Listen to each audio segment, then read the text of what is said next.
ओम नमो भगवते वासुदेवाय।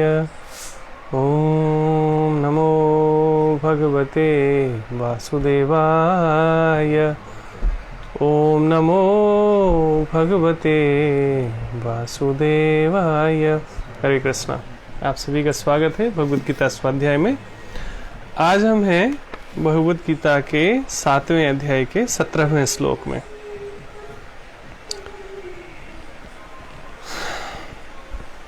आपके पास भी भगवद गीता है तो आप भी सामने रख सकते हैं। तेषां ज्ञानी नित्ययुक्ता एक भक्तिर्विशिष्यते। भगवान की वाणी को Bhagavad chapter 7 verse 17। Mridul, have you done? Thank you. ही ज्ञानिनो अत्यर्थमहं स च मम प्रियः। शब्दार्थ, भगवान कहते हैं इसमें जो परम ज्ञानी है और शुद्ध भक्ति में लगा रहता है वह सर्वश्रेष्ठ है, क्योंकि मैं उसे अत्यंत प्रिय हूँ और वह मुझे प्रिय है। कल भगवान बता रहे थे चतुर्विद्या भजन्ते माम जना स्वीकृतुन अर्जुन आर्थ जिज्ञासु अर्थार्थी ज्ञानी च भरत ऋषभ। 4 तरह के भक्त हमारे पास आते हैं। भगवान कहते हैं कौन? आर्थ जो दुखी हैं, जिज्ञासु जो जिज्ञासु हैं, अर्थार्थी जो धन की लालसा रखते हैं, और ज्ञानी जो सच में भगवान को जानने का प्रयास करते हैं। इन चारों में से भगवान अगले श्लोक में 17वें श्लोक में क्या कह रहे हैं? इनमें से जो परम ज्ञानी है और शुद्ध भक्ति में लगा रहता है, ये भी एक कंडीशन अप्लाई है। परम ज्ञानी ही नहीं, केवल शुद्ध भक्ति में लगा रहता है। और हमने कल समझने का प्रयास किया कि भक्ति और शुद्ध भक्ति में क्या फर्क होता है। भक्ति अर्थात केवल सांसारिक इच्छाओं कामनाओं के कारण ही भगवान के पास जाना, भगवान को याद करना, भगवान का स्मरण करना, ये भक्ति है। निश्चित रूप से भगवान ने कुछ गलत नहीं कहा। भगवान 16वें अध्याय में कह रहे हैं सुकृतो न, मतलब ये सारे पुण्यात्मा है। कई सारे मूवीज ऐसी बनती है हमारे सनातन धर्म के विरुद्ध, कह सकते हैं सीधे सीधे, और ऐसे बहुत सारे हमारे देश में भी और बाहर में भी बहुत सारे ऐसे लॉबी है, बहुत सारे ऐसे लोग हैं जो हमारे सनातन धर्म की धज्जियां उड़ाने के लिए बहुत बड़ा पैसा लगाते हैं। उनकी ऐसी मानसिकता है कि इसको कैसे गलत साबित किया जाए, है ना। क्योंकि पूरी दुनिया आज सनातन धर्म के प्रेम की दीवानी है, और वो प्रेम बस जहाँ बहुत सारे धर्म लोगों को डरा कर धमका कर, है ना, हर तरीके से गला काट कर जबरदस्ती धर्म अपनाने हेतु जो भी अनैतिक कर्म होता है, जो भी धार्मिक होता है वो अपनाते हैं। जबकि हमारा धर्म प्रेम का मार्ग सिखाता है, और प्रेम से अभिभूत होकर लोग खींचे चले आते हैं और वास्तव में जीना सीख जाते हैं, है ना। इसी कारण जो है बहुत सारे ऐसे लोग हैं, बहुत सारे ऐसे संप्रदाय हैं जिसमें जो पूरा धन पैसा, अपना इंटेलिजेंस, है ना, वो सब लगा देते हैं कि सनातन धर्म का कैसे विरोध किया जाए, इसको कैसे गलत साबित किया जाए। लेकिन फिर भी हमारी जो धर्म परंपरा है, जो प्रेम का मार्ग सिखाती है, कभी भी विचलित नहीं होती इन सब चीज़ों से, और अंत में प्रेम ही जीता है वास्तव में। यहाँ पर भक्ति और शुद्ध भक्ति की बात कर रहे थे हम। भक्ति अर्थात भगवान को संसारिक कामना हेतु जब हम उनसे प्रेम करते हैं या उनके पास जाते हैं। अच्छा, मैं उदाहरण रह गया था। बहुत सारे मूवी ऐसी बनती है जहाँ कहते हैं जो डर गया सो मंदिर गया। उनका डायलॉग है कि जो डरे हुए लोग हैं वही मंदिर जाते हैं या भगवान के पास जाते हैं। साधु कहते हैं इसमें कि शुक्र है कि डर के मंदिर गया, नहीं तो डर के लोग कहाँ कहाँ चले जाते हैं, मदिरालय चले जाते हैं, वेश्यालय चले जाते हैं, है ना, आतंकवादी के कैंप में चले जाते हैं। नाना प्रकार से लोग अधार्मिक मार्ग अपना लेते हैं डर के कारण कई बार, और सुरक्षा के कारण कई बार। लेकिन बेहतर है कि डर के कोई व्यक्ति भक्ति के मार्ग में आ जाए, धर्म के मार्ग में आ जाए, भगवान की शरण में आ जाए, भगवान के ज्ञान में जीना सीख जाए। बेहतर है कि डर के भी व्यक्ति प्रेम से या डर की वजह से भी मंदिर चला जाए, भगवान के पास आ जाए, है ना, भगवान के ज्ञान में सीख जाए, ज्ञान में जीना सीख जाए, तो सर्व कल्याणकारी है ये। भगवान यहाँ कह रहे हैं इसमें से जो परम ज्ञानी है, परम ज्ञानी अर्थात ज्ञानियों में श्रेष्ठ, और शुद्ध भक्ति में लगा रहता है। शुद्ध भक्ति में, शुद्ध भक्ति यहाँ मतलब अहेतु की प्रेम, प्रेम की भक्ति, प्रेमा भक्ति जिसको कहते हैं, प्रेम के लिए प्रेम करना वास्तव में भगवान से, तो इसको हम शुद्ध भक्ति कहते हैं। साधु जन इसको शुद्ध भक्ति कहते हैं, है ना, या प्रेमा भक्ति भी कहते हैं, जहाँ पर संसारिक कामनाएं नहीं छिपी होती भक्ति में, केवल भगवान चाहिए, यही एकमात्र लक्ष्य होता है। वह सर्वश्रेष्ठ है, ये भगवान कह रहे हैं। क्या, कौन सर्वश्रेष्ठ है? इन चारों लोगों में, आर्त अर्थार्थी जिज्ञासु ज्ञानियों में जो परम ज्ञानी है और शुद्ध भक्ति में लगा रहता है, वह सर्वश्रेष्ठ है। ये भगवान बता रहे हैं, क्योंकि मैं उसे अत्यंत प्रिय हूं और वह मुझे प्रिय है ना। कोई भी अत्यंत प्रिय कैसे हो सकता है और एक दूसरे को कैसे ऐसे अनकंडीशनली एक दूसरे से प्रेम कर सकता है? जब वास्तव में सच्चा प्रेम हो जाए। जब सच्चा प्रेम हो जाता है तो इफ एंड बट नहीं लगा रहता है। भगवान से हम प्रेम करते हैं तो फिर प्रेम करते हैं, है ना। सांसारिक प्रेम में भी आप देख लें, कोई व्यक्ति बुराई करता रहे कि अरे वो अच्छा व्यक्ति नहीं है, फिर भी जब प्रेम हो जाता है तो उस व्यक्ति में बुराइयां दिखती नहीं है, उसकी बुराइयों में भी कुछ न कुछ अच्छाइयां दिखती रहती है। ये सांसारिक प्रेम का भी लक्षण हम देखते हैं। और यहाँ तो शुद्ध भक्ति की बात है, यहाँ तो परमेश्वर से प्रेम की बात है ना। तो ये तो बहुत ही उच्च कोटि का प्रेम है। अन्यथा जब कच्ची भक्ति रहती है या नई नई भक्ति रहती है, चाहे वो 20 साल पुरानी हो, चाहे जीवन भर लोग ऐसी कच्ची भक्ति करते रहे, जहाँ केवल संसारिक कामना ही तो भक्ति होती है, तो लोग भगवान की भी निंदा कर देते हैं, भगवान पे भी संदेह करते हैं। और अक्सर भगवान को मानने वाले लोगों की संख्या ज्यादा है संसार में, लेकिन भगवान की शक्ति पे किसी को संदेह नहीं होता। सब जानते हैं कि भगवान सर्वशक्तिमान है ना। और इसीलिए तो हम जाते हैं उनके पास, लेकिन उनकी बुद्धि में लोग डाउट करते हैं कि भगवान शक्ति अपना इस्तेमाल करें, बुद्धि हमसे उधार ले लें थोड़ा सा, जैसा जैसा हम चाहते हैं वैसा वैसा ही करें, तो भगवान के पास बुद्धि है। अन्यथा भगवान पे भी लोग डाउट करते हैं। लेकिन शुद्ध भक्त ऐसे नहीं होते हैं। कच्चे भक्त ऐसे भले होते हो, शुद्ध भक्त ऐसे नहीं होते। शुद्ध भक्त को तो ऐसा प्रेम हो जाता है कि सुख में, दुख में, स्वर्ग में, नरक में, लाभ में, हानि में, जीवन में, मृत्यु में, मान में, अपमान में, दिन में, रात में, केवल अहेतु की प्रेम रहता है। वो दीवानगी ऐसी होती है कि वो जो कर रहा है सब सही है वास्तव में। और सच में यहाँ पर परम ज्ञानी भी, परम दो शब्द भगवान ने यूज किया, परम ज्ञानी जो ज्ञानियों में सर्वश्रेष्ठ है, और शुद्ध भक्त।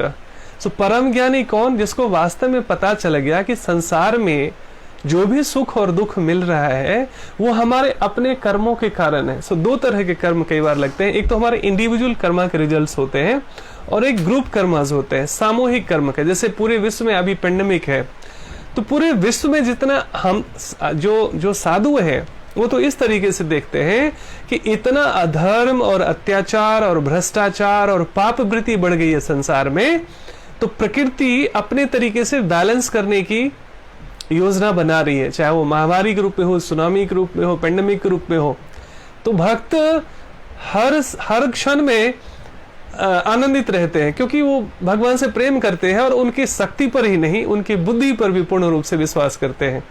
सो भगवान कैसे कुछ गलत कर सकते हैं? भगवान की बनाई हुई प्रकृति अपने तरीके से काम करिए। समय पे सूर्य उगता है, समय पे रात हो जाती है, समय पे ठंड आती है, समय पे बरसात हो जाती है।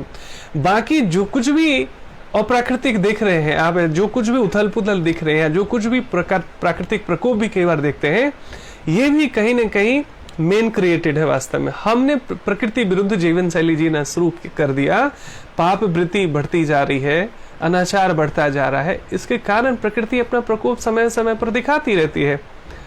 लेकिन जो शुद्ध भक्त हैं वो मृत्यु से भी भयभीत नहीं होते। उनको पता है जो आया है सो जाएगा, राजा रंग फकीर। तो केवल डरने से थोड़ी ना समस्या ठीक हो जाएगी। सुरक्षित रहना, सतर्क रहना, ये तो आवश्यकता है ही है। लेकिन आप दिन रात बेचैन रहेंगे, डरे रहेंगे मृत्यु से। और बार बार ये डर क्यों फैलाया जाता है, क्यों बढ़ता है? क्योंकि चारों तरफ देखें तो डर फैलाया जा रहा है। 24 घंटे आप न्यूज से चिपके रहेंगे, 24 घंटे आप सोशल मीडिया पर। आप देखिए कुछ लोग डरे हुए लोग डर ही फैलाएंगे। फैक्ट है कि समस्या बड़ी है, सतर्कता आवश्यक है, लेकिन इतनी अपडेट सबको मिल जाती है। तो सबसे पहले आपको भयमुक्त रहना है और थोड़ा सा आपका मेंटल इम्यूनिटी बेटर रखना है, तो सबसे पहले हमें न्यूज चैनल्स को बंद करना पड़ेगा। जो होना होगा सब होगा ना। सो उसमें और नमक मिर्च लगाकर किस तरह से स्प्रेड किया जाता है आप देखते ही। और मान लीजिए कि बात सत्य भी है, तो आप क्या कर लेंगे? आप न्यूज़ देखने से क्या कर लेंगे? उसको चीज़ों को ठीक कर देंगे? सुरक्षित रहना आवश्यक है, चीज़ों को बैलेंस करना जितना संभव हो सके आवश्यक है, लेकिन सबके लिए घर में बैठना भी असंभव है। डॉक्टर्स घर में बैठेंगे, नर्स घर में बैठेंगे, कौन जाएगा काम पर? कौन किसको बचाएगा? हमारे पुलिस के जवान, हमारे सुरक्षा कर्मी, हमारे मिलिट्री, और भी बहुत सारे लोग जो डिलीवरी बॉयज होते हैं, और खासकर जो बेचारे नौकरी पेशा करने वाले, सभी लोग वर्क फ्रॉम होम नहीं कर सकते। सारा काम ऐसा वर्क फ्रॉम होम का नहीं होता, तो उन्हें मजबूरी में निकलना पड़ता है ना। और वो सब योद्धा की तरह है वास्तव में। वो कहीं न कहीं अपने परिवार की आजीविका के लिए और समाज में किसी न किसी रूप में काम आने के लिए वो सेवा में लगे हुए हैं। सो मृत्यु से भी डरना नहीं है, सतर्क रहना है, होशपूर्ण रहना है, लापरवाही नहीं करना है। जितना भी हेल्थ प्रिकॉशंस, प्रिवेंशन करना है वो निश्चित रूप से करना है, लेकिन आप डर के जीने का कोई मतलब नहीं है। इसलिए मैं अक्सर प्रयास करता रहता हूँ कि सबको प्रेरित करूँ कि आप प्रतिदिन योग कीजिए, प्राणायाम कीजिए, ध्यान कीजिए, सात्विक आहार लीजिए, उचित मार्गदर्शन में, अपनी मनमानी करते हुए नहीं, उचित मार्गदर्शन में, है ना, सही सलाह लेती है। भगवद गीता का संदेश पढ़िए, नहीं पढ़ सकते सुनिए, ये आपकी मेंटल इम्यूनिटी स्ट्रांग करेगा। क्योंकि डॉक्टर्स आपको मेंटल इम्यूनिटी के लिए बताते रहते हैं, लेकिन वो बेचारे खुद भी स्पिरिचुअली एडवांस नहीं है, तो खुद भी डरे हुए रहते हैं, पैनिक रहते हैं। It's a fact. कोई मशीन तो नहीं है ना, कोई व्यक्ति, रोबोट तो है नहीं, इंसान ही, उसमें भी फीलिंग, उसमें भी भय होगा। और भय कभी कभी बुरा नहीं होता। कभी कभी भगवान अर्जुन को भी एक बार समझाए थे कि देखो मैं तुम्हारे साथ हूं, निश्चित रूप से ये निर्भयता का कारण है, लेकिन इसका मतलब ये नहीं कि तुम लापरवाह हो जाओ कि भगवान मेरे साथ ही हैं तो क्या हो जाएगा। कर्म करो, पूरी निष्ठा से अपने कर्म और कर्तव्य को पूरा करो। और लापरवाही भी ठीक नहीं है। कभी कभी भय भी हमें होशपूर्ण रखता है, हमें सुरक्षित रहने के लिए प्रेरित करता है। तो हर एक भय बुरा नहीं है, लेकिन उसकी भी एक लिमिटेशन है। कई लोगों की नींद, स्ट्रेस डिप्रेशन में चले जाते लोग, तो सबसे पहले न्यूज चैनल्स देखना छोड़ दीजिए। जितना भी अपडेट्स है ना आपको मिल ही जाएगा। मेरे घर में हमने टीवी हटा दिया है, फिर भी कैसा क्या माहौल है पता चल ही जाता है ना। अब कितना बच सकते हैं, लेकिन फिर भी हम हमेशा रिमोट पे नहीं लगे रहते, हमेशा हम चैनल नहीं देखते रहते। तो अधिक से अधिक समय हम योग में, ध्यान में, सत्संग में, लोगों को मोटिवेट करने में, काउंसलिंग करने में, है ना, और भगवद गीता संदेशों में सुनने में, सुनाने में व्यतीत करते हैं। तो मौत जिस दिन आएगी, कहते ना वो गाना बहुत सुंदर है ना, मौत आना है आएगी एक दिन, इन बातों से क्या घबराना, यहाँ कल क्या हो किसने जाना। सो बार बार मुझे कुछ दिनों से ये गाना याद आ रहा था कि सही बात है ना, जो होना होगा सो होगा, उसमें डरने की क्या बात है। और सच में जो शुद्ध भक्त हैं वो इस बात को जानते हैं, इस बात को बखूबी जानते हैं। नैनम चिन्नन्ति शस्त्राणि नैनम दहति पावकः न चैनम क्लेदयन्त्यापो न शोषयति मारुतः। आपकी मृत्यु हो ही नहीं सकती, केवल शरीर बदलता रहता है ना। और किसको कब आना है, जाना है, कब किसका जन्म होगा, कब किसकी मृत्यु होगी, ये विधि के हाथ में है, ये प्रकृति के हाथ में, ये विधान भगवान के बनाए हुए विधान के हाथ में है। तो डर के जीना नहीं है, मृत्यु एक दिन सबकी आनी है। सो डेली मरना नहीं है वास्तव में। सो जो सच्चे भक्त होते हैं, जो परम ज्ञानी और शुद्ध भक्त, भगवान इन्हीं दोनों के लिए कह रहे हैं, और वो कह रहे हैं मुझे सबसे प्रिय है और मैं उसके लिए प्रिय हूं। सो भगवान कह रहे हैं आई लव ईच अदर। शुद्ध भक्त और परम ज्ञानी मुझे बहुत प्रेम करते हैं और मैं भी उसको बहुत प्रेम करता हूँ। बाकी जो केवल मांगने के लिए आते हैं, अर्थार्थी है या जिज्ञासु है या आर्त है, कहते हैं ये बुरे लोग नहीं हैं, ये भी भले लोग हैं, पुण्यात्मा है। लेकिन सबसे ज्यादा मैं परम ज्ञानी और जो शुद्ध भक्त है, जो अहत की प्रेम के लिए, जो मुझसे केवल प्रेम करने के लिए प्रेम करता है, भक्ति करता है, उससे मैं बहुत प्रसन्न रहता हूँ और वो मुझसे बहुत प्रसन्न रहता है। तो परम ज्ञानी मतलब भगवान के संदेशों को ठीक समझ लेने वाला। सो फिर वो मृत्यु से भी घबराता नहीं है ना। और जो सच में सत्संगी है, सच में भक्त है, उनके बिहेवियर, उनके बातों में ये कॉन्फिडेंस आपको दिखेगा, है ना। सो आइए अब प्रभुपाद क्या बताते हैं तात्पर्य में, इस श्लोक का तात्पर्य, इसको समझने का प्रयास करते हैं। तो अपने गुरुजनों को प्रार्थना, ओम अज्ञानतिमिरान्धस्य ज्ञानाञ्जनशलाकया चक्षुरुन्मिलितं येन तस्मै श्रीगुरुवे नमः। वाञ्छाकल्पतरुभ्यश्च कृपासिन्धुभ्य एव च पतितानां पावनेभ्यो वैष्णवेभ्यो नमो नमः। जय श्री कृष्ण चैतन्य प्रभु नित्यानंद, श्री अद्वैत गदाधर श्रीवासादि गौर भक्त वृंद। हरे कृष्णा कृष्ण कृष्ण हरे हरे, हरे राम राम राम हरे हरे। नमो विष्णुपदाय कृष्णपृष्ठाय भूतले श्रीमते भक्ति वेदांत स्वामिनिति नामिने। नमस्ते सरस्वती देवी गौरवाणी प्रचारिणे निर्विशेष शून्यवादी पाश्चात्य देशतारिणे। हरे कृष्णा। सो आप सभी का स्वागत है। लक्ष्मी जी हैं, वीरेंद्र विक्रम प्रभु हैं, नीमा जी हैं, रीता जी हैं, राजेश प्रभु हैं, आस्था है। सो आप सभी को हरे कृष्ण, आपका हार्दिक स्वागत है। और आइए हम आगे बढ़ते हैं। प्रभुपाद क्या कहते हैं। आज हम हैं भगवद गीता के 7वें श्लोक के 7वें अध्याय के 17वें श्लोक में। प्रभुपाद कहते हैं, भौतिक इच्छाओं के समस्त कलमश से मुक्त आर्त, जिज्ञासु, धनहीन तथा ज्ञानी ये सब शुद्ध भक्त बन सकते हैं। फिर से समझते हैं, भौतिक इच्छाओं के समस्त कलमश से मुक्त, है ना। जैसे धीरे धीरे क्या होता है, शुरू में तो हम किसी इच्छा से, किसी कामना से ही भगवान की भक्ति करते हैं, भगवान के पास आते हैं। लेकिन वो सभी लोग बड़े भाग्यशाली होते हैं जो भगवान का सत्संग भी मिल जाता है। सत्संग मतलब केवल पूजा पाठ ही नहीं करना, पूजा पाठ तो करना ही करना है, उसके साथ साथ भगवान क्या कहते हैं उसको भी समझने का प्रयास करना, उसमें जीने का प्रयास करना, है ना। ऐसा नहीं होने के कारण दुख होता है साधुओं को भी, संतों को भी, भगवान को भी, कि हमारे बच्चे हमारे ज्ञान से दूर रहने के कारण दुखी हैं। कोई भी माता पिता अपने बच्चे को दुखी देकर कभी सुखी रह सकता है क्या? तो सोचिए, संसारिक माता पिता जब अपने बच्चे को दुखी देखकर दुखी रहते हैं, दुखी हो जाते हैं, तो हमारे भगवान, हमारे परम भगवान जो हमारे परम माता पिता हैं, त्वमेव माता च पिता त्वमेव, वो क्या खुश होंगे क्या हमारा दुख देखकर, हमारा कष्ट देखकर, है ना। और उससे मुक्ति का क्या मार्ग है? भगवान के बारे में जानते हैं, भगवान के ज्ञान का, भगवान के संदेशों का स्वाध्याय करते हैं, श्रवण करते हैं, उसमें जीने का प्रयास करते हैं। ये सुख का मार्ग है। तो ये चॉइस है हमारा। मैं हमेशा कहता रहता हूँ, सुख और दुख दोनों चॉइस है हमारा, है ना। ये सारे उथल पुथल, सारे इम्बैलेंसेस, द्वंद्व जीवन में सबके साथ चलता है, लेकिन फिर भी उस द्वंद्व में भी सुखी कौन है? जो भगवत भक्त हो गया, जो भगवान के ज्ञान में जीना सीख गया है। और वही वास्तव में हमें यही हमारा, हम सबका लक्ष्य है वास्तव में। निभा जी, हार्दिक स्वागत है आपका। आप भी रेगुलर रहते हैं, मुझे अच्छा लगता है। और भगवान हम सब पर, जो भी हमारे सत्संगी हैं, जो भी भगवान के नाम लेने में, भगवान की कथा सुनने में, भगवान के संदेशों को सुनने में रुचि लेते हैं, भगवान सब पर विशेष रूप से कृपा करते रहें, ताकि हमारा इसमें स्वाध्याय सत्संग में, भगवान के ज्ञान में, भगवान में रुचि बनी रहे जीवन भर।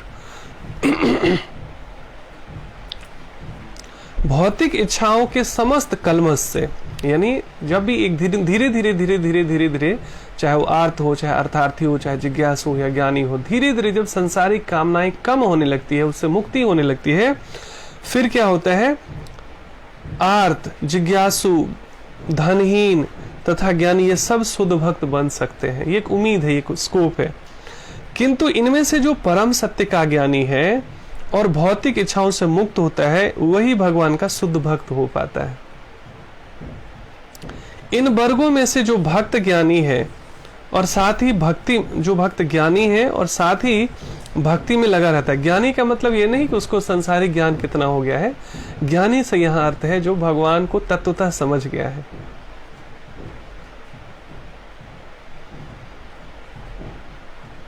जन्म कर्म च में दिव्यम, भगवान कहते हैं यो में विद्या, जन्म कर्म च में दिव्यम, कहते हैं भगवान जो हमारे जन्म और कर्म को तत्वतः समझ जाता है, वो वास्तव में जीवन मृत्यु से मुक्त होकर मेरे पास आ जाता है। ये भगवान गारंटी दे रहे हैं।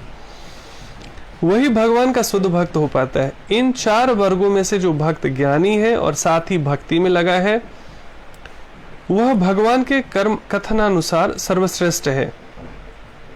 और हम सब कहीं न कहीं कम या ज्यादा भक्त बनने का प्रयास कर रहे हैं या भक्ति में लगे हुए हैं। सो भक्ति में भगवान कहते हैं नवधा भक्ति, जो प्रहलाद महाराज भी बताते हैं असुर पुत्रों को अपने गुरुकुल में। और भगवान राम ने भी सबरी को ये संदेश दिया था नवदा भक्ति का, जिसमें है श्रवणम कीर्तनम विष्णु स्मरणम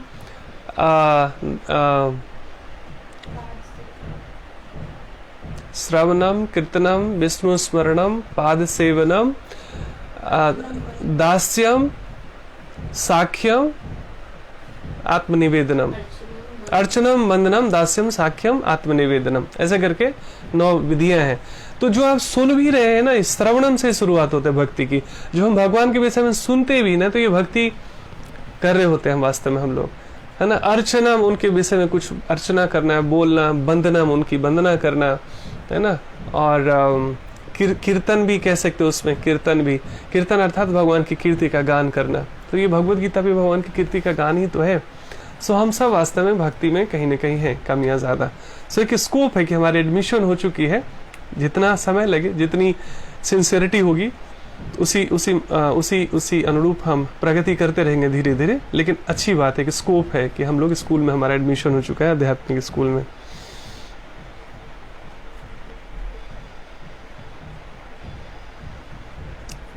वह भगवान के कथनानुसार सर्वश्रेष्ठ है। ज्ञान की खोज करते रहने से मनुष्य को अनुभूति होती है कि उसका आत्मा उसके भौतिक शरीर से भिन्न है। और यही कारण है कि भक्त मृत्यु से भी घबराते नहीं, मृत्यु से भी डरते नहीं, क्योंकि उनको इस बात का बखूबी भली भांति ज्ञान होता है। क्या ज्ञान होता है? ज्ञान की खोज करते रहने से मनुष्य को अनुभूति होती है। अनुभूति, केवल ज्ञान नहीं, अनुभूति, एक्सपीरियंस, सेल्फ रियलाइजेशन, कि उसकी आत्मा उसके भौतिक शरीर से भिन्न है। यानी शरीर अलग है, आत्मा अलग है, और आत्मा अजर अमर है, शरीर नश्वर है। शरीर तो मिट्टी का है, मिट्टी में एक दिन मिल जाएगा, लेकिन जो असली मैं है, जो रियल सेल्फ है हमारा आत्मा के रूप में, वो अजर अमर है, नित्यो नित्यानाम, है ना। भगवान जैसे नित्य है, उस तरह हमारी आत्मा भी नित्य है और शाश्वत है, वो कभी समाप्त नहीं होती। हाँ, तो भगवान फिर कहते हैं ये अपना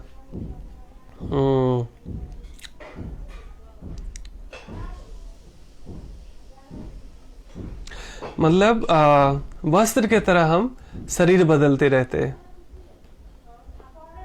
ज्ञान की खोज करते रहने से मनुष्य को अनुभूति होती है कि उसका आत्मा उसके शरीर वंशान से जरणानी यथा भैया, ये श्लोक है उसका, वंशान से जरणानी यथा विहाय। अर्थात भगवान कहते हैं कि जिस तरह पुराने वस्त्र छोड़कर हम नए वस्त्र धारण करते हैं, उसी तरह ये आत्मा भी अपने कर्मों के अनुसार पुराना शरीर छोड़कर नया शरीर धारण करता है। तो हर एक स्थिति में या तो हमें दूसरा नया शरीर मिलेगा पुनः, या मुझे भगवत धाम मिलेगा अगर हमारी ऐसी भक्ति है तो। सो दोनों ही स्थिति में विभिन्न सिचुएशन है। तो डरना, रोना धोना क्या है? तो संसारिक रोना धोना, डरना है इत्यादि, है ना। अधिक उन्नति करने पर उसे निर्विशेष ब्रह्म तथा परमात्मा का ज्ञान होता है। जब वह पूर्णतया शुद्ध हो जाता है तो उसे ईश्वर के नित्य दास के रूप में अपने स्वाभाविक स्थिति की अनुभूति होती है। अब ये बार बार ये दास ये जो नवदा भक्ति में एक दास्यम भी है, जिसके हनुमान जी उसके प्रतीक हैं, और भी अनेक उदाहरण है दास्य भाव के। सो भगवान को वैसे तो नवदा भक्ति में जिस रूप में भी भगवान को हम देखते हैं, कहते हैं भगवान यम यम वापी स्मरण भावम, जिस जिस रूप में मुझे कोई स्मरण करता है वैसे वैसे मैं उसे मिलता हूँ। और ये यथा माम प्रबद्धन्ते, कहने का मतलब क्या है कि आप देखेंगे जो भी ज्ञानी होते वो कहते हैं तत्त्वमसि या अहम ब्रह्मास्मि, मतलब मैं वही हूँ या मैं उसी का अंश हूँ। इसका अर्थ तो यही है कि मैं वही हूँ, मतलब सारे गुण धर्म हमारे भगवान वाले हैं, मेरे में भी दैवी शक्तियां हैं जिसका नाम आत्मा है। भगवान भी सच्चिदानंद है और मैं भी सच्चिदानंद हूँ। सो मैं भी ट्रांसेंडेंटल हूँ, मैं भी कोई साधारण नहीं हूँ। लेकिन इस बात का अहंकार, ये सच्चा अहंकार है कि मैं भगवान को भगवान के अंश हूँ, लेकिन इसका ये अर्थ नहीं कि मैं भगवान हूँ। कई बार अहम ब्रह्मास्मि में एक अहंकार अज्ञानता में जो पूर्ण ज्ञान नहीं होता, तत्वतः जब परम ज्ञानी तक नहीं पहुंचते, हम के भाव तक नहीं पहुंचते, तो हमें कई बार इस ज्ञान से, आधे अधूरे ज्ञान से, है ना, सही गुरु के मार्गदर्शन नहीं मिलने से हमें अहंकार हो जाता है कि मैं ही भगवान हूँ, अहम ब्रह्मास्मि, है ना, मैं ही भगवान हूँ और सभी लोग भगवान ही हैं। हम सब भगवान के ही बच्चे हैं, भगवान के ही अंश हैं, है ना। और लेकिन अंतर इतना है कि वो समुद्र है, मैं उसकी बूंद हूँ। एक संसारिक उदाहरण से इसको समझाया जा सकता है। भगवान तो समुद्र से भी विशाल है, क्योंकि समुद्र भी किसने बनाया? भगवान ने बनाया। तो यहाँ पर केवल इतना पता कर लेना कि मैं ब्रह्म हूं या मैं ब्रह्म का अंश हूं काफी नहीं है। जैसे कई बार उदाहरण दिया जाता है, जैसे इस हाथ को पता चल जाए कि मैं शरीर का हूं, अच्छी बात है, ये तो इसकी स्थिति का इसको पता चल गया। लेकिन केवल इतना ज्ञान प्राप्त हो जाना काफी नहीं है। अब इस हाथ को पता होना चाहिए कि मैं इस शरीर की क्या सेवा कर सकता हूँ। आंख को पता चल जाए मैं शरीर का ही हूँ, है ना, तो उसको पता होना चाहिए मैं शरीर के लिए क्या हेल्प कर सकता हूँ, क्या सेवा कर सकता हूँ, मैं क्या काम आ सकता हूँ। तो वैसे ही जैसे पता चल जाए कि मैं परमात्मा का ही अंश हूं, तो अंश का उद्देश्य होना चाहिए अंश ही की सेवा करना। मैं जिसका अंश हूं उनकी मैं क्या सेवा कर सकता हूं। लेकिन ठीक इसके विपरीत यदि इस ज्ञान से, भगवत ज्ञान से व्यक्ति परिचित नहीं होता, प्रशिक्षित नहीं होता, तो केवल भगवान को ही सेवक बना लेता है। भगवान की सेवा करने के बजाय, है ना, भगवान की सेवा कैसे पता चलेगा? भाई आएंगे, हम उनको पैर दबाएंगे और खाना खिलाएंगे हाथ से, ऐसा तो हमारी अभी स्वीकृति नहीं है। लेकिन फिर भी भगवान जैसे इसी 7वें अध्याय में बता रहे हैं कि मैं जल का स्वाद हूँ, ओंकार में, वेद मंत्रों में मैं ओंकार हूँ। इस तरह से नाना प्रकार की चीजों में पृथ्वी का आदगंध हूँ। एक एक चीज में भगवान को महसूस करना और भगवान जैसा बता रहे हैं वैसा चलने का प्रयास करना भगवान की सर्वोत्तम सेवा है ना। नहीं तो कोई सेवक हो कहने के लिए मैं गुड मॉर्निंग करे, गुड इवनिंग करे, पैर छुए, बड़ी मीठी मीठी बातें करे और ये भी कहे मैं आप ही का हूं या आप मेरे ही हैं, लेकिन सब पूरे जीवन अपनी मनमानी से जिए, अपनी मन मर्जी करे हिम्सिकली, और इसको क्या कहते हैं, उच्छृंखल बुद्धि में मन में रहे, मतलब अपनी मन मर्जी से जीने वाला। भगवान को बस फॉर्मेलिटी के लिए पूजा पाठ करना, सम्मान करना, लेकिन सब अपनी मनमानी करना। तो ऐसा व्यक्ति दास कैसे हो सकता है? ऐसे व्यक्ति सेवक कैसे हो सकता है?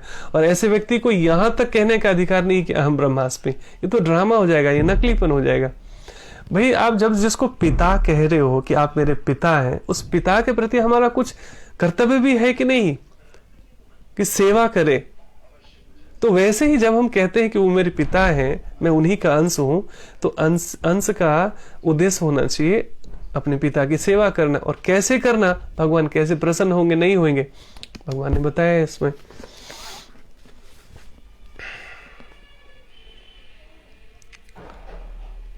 ज्ञान की खोज करते रहने से मनुष्य को अनुभूति होती है कि उसका आत्मा उसके भौतिक शरीर से भिन्न है। अधिक उन्नति करने पर उससे निर्विशेष ब्रह्म तथा परमात्मा का ज्ञान होता है। जब वह पूर्णतया शुद्ध हो जाता है तो उसे ईश्वर के नित्य दास के रूप में अपने स्वाभाविक स्थिति की अनुभूति होती है। ये ज्ञान जब तक नहीं मिलता, उसको न सुख मिलता है, न चैन मिलता है, न आनंद मिलता है, न शांति मिलती है। संसार का ज्ञान भर भर के हो जाए, लेकिन ये भगवत ज्ञान नहीं हो, अपना असली परिचय नहीं हो कि मैं सिर्फ हार मांस का बना हुआ शरीर नहीं हूं, मैं सचेतन आत्मा हूं, परमात्मा का ही अंश हूं। सारे दैवीय गुण जो परमात्मा में है वो मेरे भीतर भी है। जब तक इसका ज्ञान नहीं होता, और उसके बाद सिर्फ इतना ही नहीं तो 50% है कि ज्ञान हो जाए, परिचय हो जाए। अब करना क्या है? तो संबंध, प्रयोजन और अभिधेय, ये तीन चीजों में पूरा अध्यात्म से समझ में आ जाता है।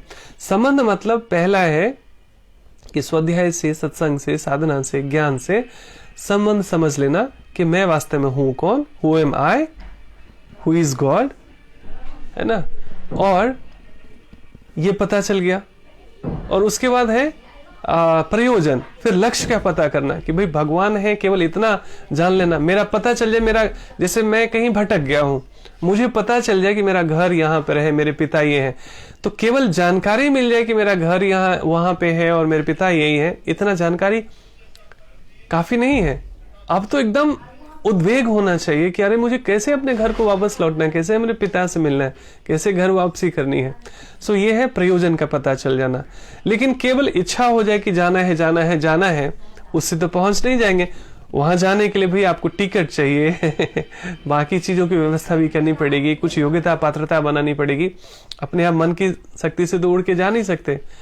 तो संबंध, भगवान से अपना संबंध का पता चल जाना, कहाँ जाना है, भगवान कहाँ रहते हैं, उसका लक्ष्य का पता चल जाना, और उसके लिए करना, क्या उपाय करना, यानी अविधेय प्रयास करना। तो ये 3 चीजों में पता चल जाता है। कि हमारे जीवन का उद्देश्य क्या है। और ऐसा अगर नहीं जिसको पता होता है उसको ज्ञानी कह नहीं सकते, सबसे पहली बात है। और पूरे जीवन वो संसारिक ज्ञान की अज्ञानता में ही दुखी रहते, परेशान रहते, भले किताबी ज्ञान और संसारिक ज्ञान भर भर के यहाँ पर बढ़ा हो, लेकिन ये भगवत ज्ञान नहीं हो, संबंध प्रयोजन अभिधेय का पता ना चले, तो व्यक्ति सुख और शांति से परिचित ही नहीं हो पाता, मिलना तो दूर की बात है। और जिसको हम संसार में सुख समझ के बैठ जाते हैं, चीजें इकट्ठी करते रहते हैं, वो साधन है, वो संसाधन है, वो सुविधाएं हैं, वो सुख और शांति नहीं है ना। नहीं तो इतने अच्छे एसी में, इतने अच्छे सोफा में भी नींद की गोली से भी नींद नहीं आती, क्यों, है ना। तो सुख और शांति एक अलग ही चीज है जो केवल भगवत ज्ञान से ही संभव है। और उसके लिए स्वाध्याय सत्संग साधना से हमें रूबरू होना होगा, परिचित होना होगा प्रतिदिन। ये 1-2 दिन की बात नहीं है। ओके, इस प्रकार शुद्ध भक्त की संगति से, अब यहाँ पर प्रभुपाद ये भी कह रहे हैं शुद्ध भक्ति की संगति से, है ना। अकेले केवल कोई पढ़ भी ले, केवल सुन भी ले, बात नहीं बनती है। जब तक, अभी तो खैर कोरोना है इसलिए आप बाहर मत निकलिए, लेकिन जब समय ठीक हो तो प्रयास कीजिए वीक में कम से कम 1 दिन लाइव सत्संग जाकर सुने, है ना। ये बहुत आवश्यक है। हरे कृष्णा प्रभु जी, दंडवत प्रणाम। इस प्रकार शुद्ध भक्त की संगति से आर्त, जिज्ञासु, धन का इच्छुक तथा ज्ञानी स्वयं शुद्ध हो जाते हैं। किंतु प्रारंभिक अवस्था में जिस व्यक्ति को परमेश्वर का पूर्ण ज्ञान होता है और साथ ही जो उनकी भक्ति करता रहता है, वह व्यक्ति भगवान को अत्यंत प्रिय होता है। क्या कह रहे हैं प्रभुपाद? किंतु प्रारंभिक अवस्था में, जैसे हम सभी हैं, हम सबको समझना चाहिए कि हम सब बिगिनर्स ही हैं वास्तव में इस मार्ग में। किंतु प्रारंभिक अवस्था में जिस व्यक्ति को परमेश्वर का पूर्ण ज्ञान होता है, यद्यपि ये बहुत कठिन है कि पूर्ण ज्ञान हम लोगों को, वही तो ऐसा है ही नहीं, पूर्ण ज्ञान हो जाए तो एक अलग ही अवस्था होती है व्यक्ति की। बट हम लोग एक बच्चे की तरह, छोटे छोटे बच्चे की तरह स्कूल में एडमिशन ले चुके हैं भगवान की आध्यात्मिक पाठशाला में, ऐसे समझना चाहिए। इससे हमेशा सहजता रहती है, सीखने के लिए हम हमेशा ओपन माइंडेड रहते हैं, कभी ज्ञान का अहंकार नहीं आ पाता, सीखना कभी बंद नहीं करते। और ये साधु कहते हैं अंतिम श्वास तक ऐसे ही एक सहज बालक की तरह हमेशा सीखने की ललक रहनी चाहिए, इससे अहंकार नहीं पनपता। और हमेशा आप जब ओपन माइंडेड रहते हैं तो हमेशा भगवान जो है ऐसी व्यवस्था करते हैं जहाँ पर कहते हो ददामि बुद्धि योगम, ऐसे बुद्धि प्रदान करते हैं। वास्तव में जब शरणागति का भाव होता है, समर्पण का भाव होता है। सो यहाँ पर कह रहे हैं किंतु प्रारंभिक अवस्था में जिस व्यक्ति को परमेश्वर का पूर्ण ज्ञान होता है और साथ ही जो उनकी भक्ति करता है, वह व्यक्ति भगवान को अत्यंत प्रिय होता है ना। और इसीलिए भक्त को कितना भी ज्ञान हो जाओ, कहते भगवान मैं निरा मूर्ख हूं, मैं अज्ञानी हूं, मुझे कुछ नहीं पता, आप मेरी कान पकड़िए ना, आप मेरी डांट लगाइए ना। ऐसे शुद्ध भक्त ऐसे प्रेम और स्नेह से भगवान से वार्तालाप करते हैं, कम्युनिकेशन करते हैं, और भगवान उसी तरीके से उनको रेसिप्रोकेट करते हैं, आदान प्रदान करते हैं। और ऐसा संभव है, विश्वास कीजिए। संसारिक लोगों को जो इस भक्ति मार्ग में नहीं गुजर पाते हैं, या प्रशिक्षण से नहीं गुजर पाते, साधु संग उनको नहीं मिल पाता ऐसे शुद्ध भक्तों का, तो उनको ये सब भावुकता लगती है कि अरे आप भगवान से बात करते हैं, भगवान को पत्र लिखते हैं, है ना, भगवान को जो आप भोजन ऑफर करते हैं, प्रसाद ये भोग लगाते हैं, वो खाते भी हैं, ये कैसे मूर्खता है, ये कैसी भावुकता है। तो कई बार ऐसे लोगों से कोई बहस नहीं करनी चाहिए।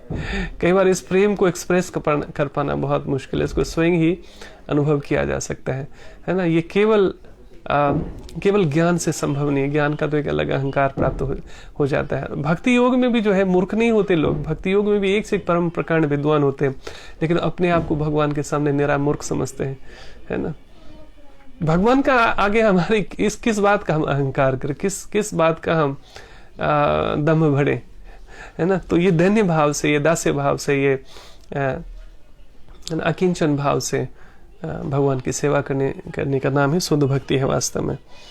और वह व्यक्ति भगवान को अत्यंत प्रिय होता है। ऐसे लोग ही भगवान के बहुत फेवरेट होते हैं। अहंकारी व्यक्ति, जिसको ज्ञान का अहंकार हो जाए, धन का अहंकार हो जाए, शक्ति का अहंकार हो जाए, सत्ता का अहंकार हो जाए, किसी भी चीज का अहंकार हो जाए, भगवान तो उससे दूर अपना मुंह फेर लेते हैं, कह रहे मैंने ही सब कुछ दिया। और ये कई बार तो दान देने का अहंकार हो जाता है कि भगवान से पहले लोग भिखारी की तरह मांगते हैं दिन रात, और जब भगवान को दान करते हैं वो अपेक्षा करते हैं कि मेरे बड़े बड़े अक्षरों में नाम क्यों नहीं लिखा गया, मुझे माला क्यों नहीं पहनाया गया, है ना। कोई आपका नाम लिख दे, वो उनका अपना धर्म है, कर्म है, उनकी उनका शिष्टाचार है, लेकिन हमारी रत्ती भर भी कोई अपेक्षा नहीं होनी चाहिए, है ना। नाम को यश का किसके लिए दे रहे हैं आप?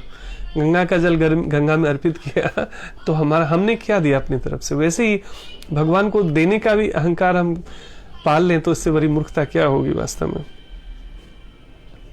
है ना। सो नाना प्रकार के अहंकार हो जाते हैं। जैसे कि लोग बहुत सुंदर गाते हैं भजन, उनका एक अलग अहंकार हो जाता है कि मैं कितना गाता हूँ। बल्कि जो सच्चे भक्त होते हैं वो बहुत सुंदर गाते हैं भजन, लेकिन भगवान के प्रति कृतज्ञता का भाव कि हे प्रभु, ये बोलने की शक्ति आपसे ही आई है। ये सुर और ताल बहुत सारे लोगों को आता है, लेकिन मेरा ही विशेष क्यों है ना, मेरा ही क्यों लोगों को बहुत पसंद आ रहा है? ये सब आपकी ही कृपा तो है।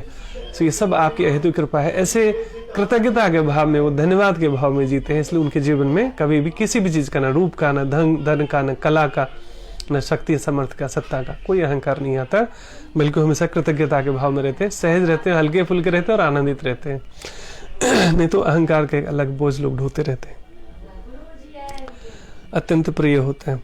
जिसे भगवान की दिव्यता का शुद्ध ज्ञान प्राप्त होता है वह भक्ति द्वारा इस तरह सुरक्षित रहता है। कितनी सुंदर बात है, कितनी बड़ी बात है। जिसे भगवान की दिव्यता का शुद्ध ज्ञान प्राप्त होता है वह भक्ति द्वारा इस तरह सुरक्षित रहता है कि भौतिक कलमश उसे छू भी नहीं पाते। हरि बोल, कितनी सुंदर बात है। फिर से बार बार सुनिए इसको। जिसे भगवान की दिव्यता का शुद्ध ज्ञान प्राप्त होता है वह भक्ति द्वारा इस तरह सुरक्षित रहता है कि भौतिक कलमश यानी भौतिक विकार, जो डिग्रेडिंग है, जो हमें नीचे गिराता है, उसे छू भी नहीं पाते, है ना। सो कहा गया है कि भक्ति और माया एक साथ नहीं रहती है। तो सच में जो भगवान की जो भक्ति को का दृढ़ता से पालन करते हैं, भगवान के शुद्ध भक्ति में पूरा पूरा तलीन हो जाते हैं, माया उनको छू भी नहीं पाती, माया उनको गिरा नहीं पाती।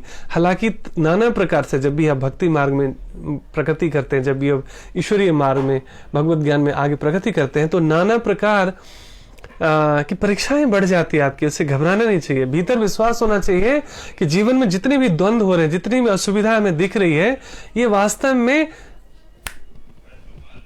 एकदम माया है जो एग्जिस्ट नहीं करती, क्योंकि भगवान मेरे साथ है। तो ये सारी परीक्षाओं से मैं पास कर जाऊंगा। वास्तव में भगवान मुझे और दृढ़ बनाने हेतु और स्ट्रांग बनाने हेतु ये सारी परीक्षाएं ले रहे हैं, इसलिए मुझे गिव अप नहीं करना है, दोष नहीं देना है ना, और किसी को उल्हाना नहीं देना, किसी की तरफ उंगली नहीं दिखाना, बस मुस्कुराते हुए जीवन को पार करना है। वास्तव में भव सागर रूपी जीवन को इस भगवान नाम के सहारे, भगवान ज्ञान के सहारे, स्वाध्याय सत्संग के सहारे, शुद्ध भक्तों के संग के सहारे इसको पार करना है, सारी बाधाओं को। हरे कृष्णा। आप सभी का हार्दिक स्वागत है। आज हमने प्रयास किया समय पर समाप्त करने का। बहुत लोग आग्रह करते हैं कि थोड़ी देर ध्यान कर लिया जाए, तो आइए हम छोटा सा ध्यान कर लेते हैं। वैसे तो ये सेल्फ प्रैक्टिस है, लेकिन जस्ट फॉर इंस्पिरेशन प्रयास करते हैं। चेतना, थोड़ा सा साउंड कम कर दीजिए।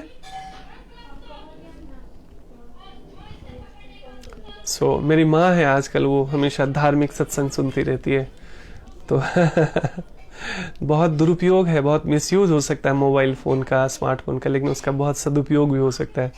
तो मुझे बहुत खुशी होती है कि वो अक्सर देखता हूँ उसको ऐसे कुछ न कुछ प्रवचन सत्संग सुनती रहती है अधिक से अधिक। इसी बहाने हमारे कान में भी अधिक से अधिक जाता है। हरे कृष्णा। आइए हम सब लोग छोटा सा ध्यान करते हैं। पीठ सीधा, कंधे रिलैक्स्ड, मन शांत, चेहरे पे प्रसन्नता का भाव। आराम से बैठ जाइए।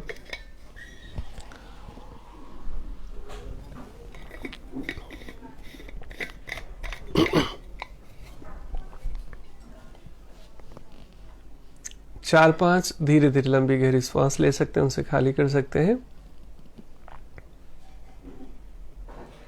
5 soothing breath in and let go.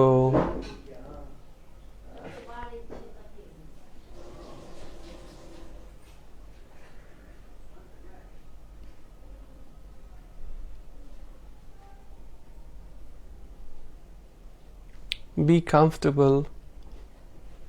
Be neutral, non-judgmental state of mind. कुछ अच्छे विचार आए, बुरे विचार आए, या कोई विचार ना आए, या बहुत विचार आए, बिल्कुल परवाह नहीं करनी है। ध्यान के समय बहुत सारे उथल पुथल होती है। शुरू में बहुत सारे अनावश्यक विचार आकर आपको विचलित करने का प्रयास करते हैं।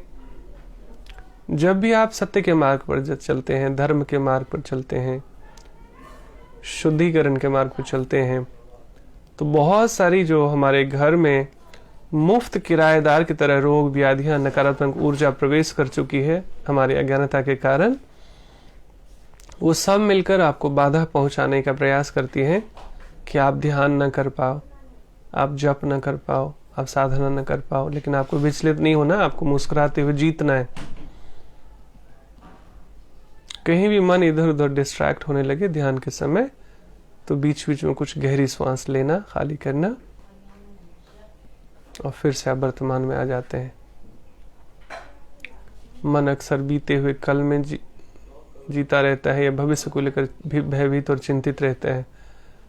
वर्तमान का कभी उत्सव ही नहीं मनाता, इस क्षण का कभी उत्सव ही नहीं मनाता कि मेरी सांस चल रही है।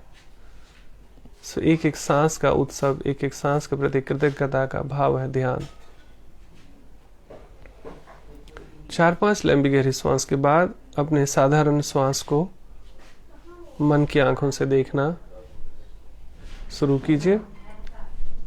Try to witness your natural breathing, eyes closed. जो लोग बहुत अनकंफर्टेबल हो बैठने में, वो लेट कर भी इसे कर सकते हैं। अन्यथा पीठ सीधा, कंधे रिलैक्स्ड, मन शांत, चेहरे पे प्रसन्नता का भाव। मन इधर उधर डिस्ट्रैक्ट होने लगे तो कुछ लंबी गहरी सांस ले सकते हैं बीच बीच में। उसके बाद अपने स्वाभाविक सांसों को महसूस करें। Observe your natural flow of your breathing.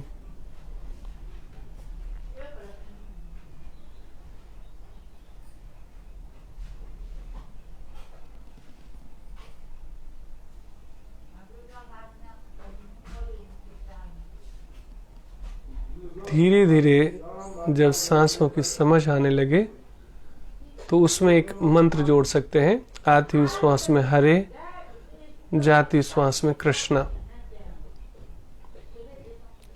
कुछ समय बाद हो सकता है मंत्र भी छूट जाए, सांस पर से ध्यान भी हट जाए, आप डिस्ट्रैक्ट हो जाएं, हो सकता है आप थॉटलेस हो जाएं।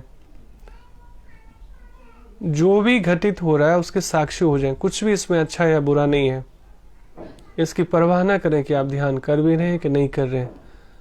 Simply witness the natural flow of your breathing, and you can add a mantra while breathing in naturally.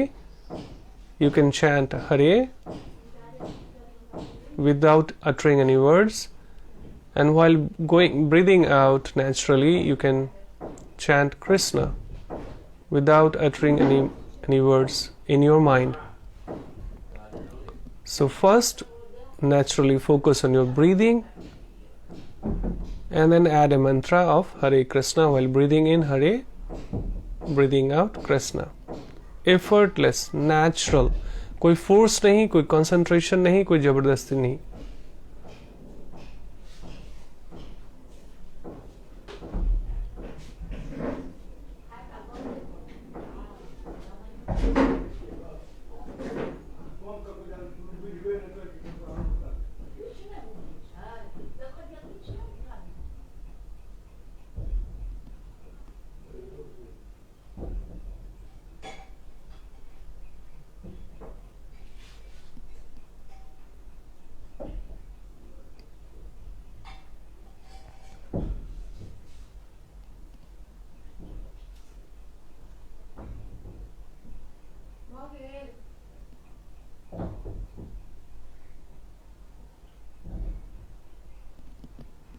So you can continue for some more time. थोड़ी देर के लिए आप और भी इसे कंटिन्यू कर सकते हैं, और 10 से 20 मिनट प्रयास कीजिए करने का सुबह शाम। लगता है, नहीं लगता है, होता नहीं होता, बिल्कुल उसकी परवाह ना करें। Simply follow the process. First, witness your breathing. Sometime you can put one finger below your nose, or simply observe your natural breathing, and then you can add a mantra as well. This will help you to focus more and more. सो ध्यान का अर्थ केवल concentration नहीं है, ध्यान का अर्थ है मन को निर्मल बनाना। मंत्रों की साधना बिना मंत्र के भी कर सकते हैं, लेकिन मंत्र का अर्थ होता है जो मन को त्रय कर दे, मन को मुक्त कर दे। Thank you so much. आप सभी का बहुत बहुत हार्दिक स्वागत, बहुत बहुत धन्यवाद। आपका दिन शुभ हो, मंगलमय हो। इसको आप 10-20 मिनट और बाद में भी, तो मैंने आपको छोटा सा एक गाइडेड मेडिटेशन का मैंने बताया है। You can continue with this same process. Thank you. Hare Krishna.